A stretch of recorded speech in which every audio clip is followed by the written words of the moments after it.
how do you come up with the critical analysis script? That's fun. Yeah, that's a fun question about me day-to-day activities. I write it as I edit.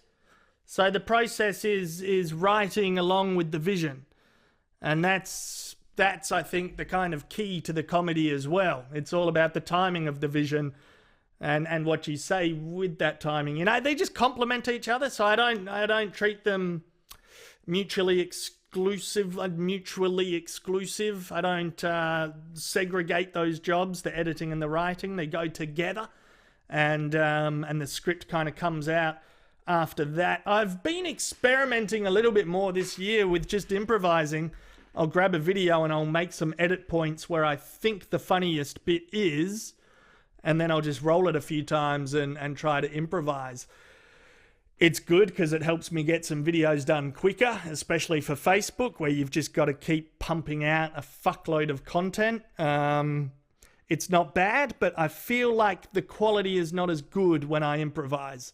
That's what I'm discovering. It's great for the process. I can just line up 3 videos and go, these are good, I'm going to improvise, but I do feel a bit lazy doing that because the quality is not as good, but the turnover and getting more content out is good. So the practicalities meets the creativity is actually quite a challenge because you want to have a high output for both Facebook and YouTube, and trying to have a high output but keep the quality up is tricky. But I guess I don't care too much. I try not to get too precious. I just want to be prolific. I think even your fucking Nick Cave or someone, he's just turned out so many albums, so many songs. I always like the artists that are prolific, and I'm not going to get bogged down by the quality too much. I just want to fucking churn it out. And because sometimes you can't tell. If I spend the whole day, I've done 6, 7, 8 hours editing and writing and voiceover and distribution, that video can tank and no one thinks it's funny. Whereas sometimes if I do one that's really quick and even improvised, I mean, I tend to think the quality's not as good when I improvise, but sometimes it sneaks up on you. I'm like, this one's pretty shit, but I'm going to put it out and we'll see if anyone gets a laugh out of it. And then everyone's quoting all the lines back and there's all these funny moments in there. And I'm like, oh, I guess that one was funny. Yeah, you honestly never know. So that's why I think as long as I've got a high turnover and I just stay prolific and I just keep working, I think that's a good thing. And that's probably better to look back on after I finish this gig, after I wrap this up, whenever that will be. I want it to last a while, but you never know. You know, your popularity can be finite. You can have a window with social media because there's so much trying to grab people's attention. And then the platforms themselves are always changing how you reach people. So, and plus your quality can drop, your enthusiasm, your motivation, your work ethic. As I said, sometimes I think I'm being lazy just improvising, but all of that stuff can kind of make it slow down. But then it can peak right back up, which is a good thing because it shows that maybe the platforms aren't fucking with you too much. You can slow down a bit and give your time to some other things and then come back and put something out and people are like, this one's really good.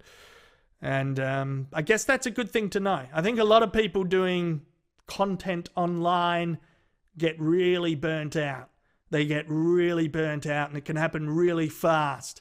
And it's because as soon as you get some kind of traction, you're on a treadmill and it can just keep getting faster.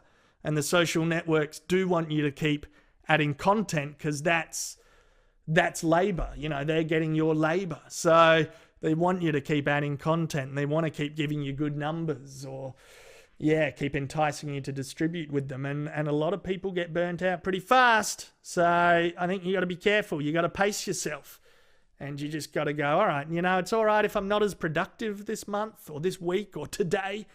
I find myself doing that a bit. Sometimes I'm like, I can phone it in and I can get something done, or I can just go, this day's done. This is a dead day.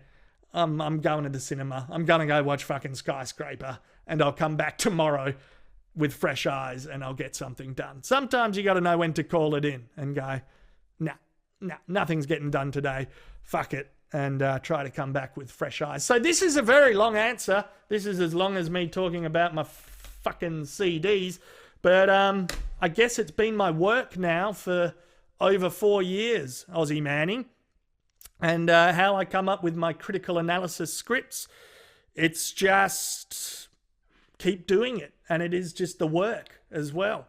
There's creativity, and then there's mechanics and practicalities, and you got to blend it all together, and yeah, and that's it. That's how it all works. Those are all the thoughts behind the scenes, and that's how it works. I mean, lots of people send me videos, so I don't have to go out digging and source them. I just collate what people send, and then decide what I work on within Adobe Premiere, edit, write at the same time, record, distribute. And that's a day. That's a day of work done there. Sometimes I can get a few recorded in one day, and then the next day I'll focus on exporting and distributing them, scheduling them as well. It's really good if I can schedule stuff and get ahead, stay ahead by a week, once, because that treadmill, you're on it and you're running and you got to keep producing. But if I can get ahead here and there, and I've got things scheduled in for a week, then it helps you sleep.